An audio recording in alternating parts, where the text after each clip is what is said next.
അങ്കമാലി അതിരൂപതയിലെ വൈദികർക്ക് മുന്നറിയിപ്പുമായി സിറോ മലബാർ സഭ. ജൂലൈ 3 മുതൽ ഞായറാഴ്ചകളിൽ ഒരു കുർബാനയെങ്കിലും ഏകീകൃത രീതിയിൽ അർപ്പിക്കണം. അംഗീകരിക്കാത്ത വൈദികർക്കെതിരെ നടപടിയുണ്ടാകും.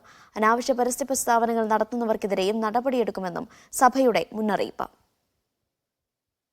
ബുധനാഴ്ച വൈകിട്ട് ചേർന്ന സീറോ മലബാർ സഭാ സിനഡിന്റെ പ്രത്യേക യോഗത്തിലെടുത്ത തീരുമാനങ്ങളാണ് കഴിഞ്ഞ ദിവസം സഭ ഔദ്യോഗികമായി അറിയിച്ചത്. ഏകീകൃത കുർബാന രീതിയിൽ നിന്നും സഭ പിന്നോട്ടു പോകില്ലെന്ന് തന്നെയാണ് തീരുമാനങ്ങൾ വ്യക്തമാക്കുന്നത്. പൂർണ്ണമായും ഏകീകൃത കുർബാന രീതിയിലേക്ക് മാറുന്നതിൽ ചില ഇളവുകൾ നൽകിയിട്ടുണ്ടെങ്കിലും കാലക്രമേണ ഏകീകൃത കുർബാന രീതി മാത്രമാക്കി മാറ്റാനാണ് സഭാ തീരുമാനം.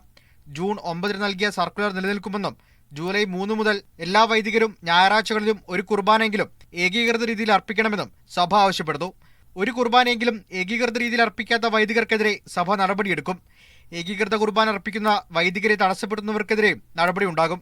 മെത്രാൻമാർ അടക്കമുള്ളവർ പള്ളികളിലെത്തുമ്പോൾ ഏകീകൃത കുർബാന അർപ്പിക്കാൻ വേണ്ട ക്രമീകരണങ്ങൾ അതാത് ഇടവകൾ ചെയ്യണം. അനാവശ്യ പരസ്യ പ്രസ്ഥാനങ്ങൾ നടക്കുന്നവർക്കെതിരെ നടപടിയെടുക്കുമെന്നും സഭ അറിയിച്ചു. നേരത്തെ സർക്കുലറിനെതിരെ എറണാകുളം അങ്കമാലി അതിരൂപത അംഗങ്ങളായ ബിഷപ്പുമാരും വൈദികരും ഇരിങ്ങാലക്കുട രൂപതയിലെ വൈദികരടക്കമുള്ളവരും രംഗത്ത് വന്നിരുന്നു. ജനാഭിമുഖ കുർബാന ഔദ്യോഗിക കുർബാനയാക്കി മാറ്റണമെന്ന് അൽമായ മുന്നേറ്റ സമിതി ആവശ്യപ്പെട്ടിരുന്നു. എന്നാൽ മാർപ്പാപ്പയും വത്തിക്കാൻ ഉന്നതാധികാര സമിതിയും ചേർന്ന തീരുമാനങ്ങളിൽ നിന്നും പിന്നോട്ടില്ലെന്നാണ് സഭാ സിനഡ് വ്യക്തമാക്കുന്നത്.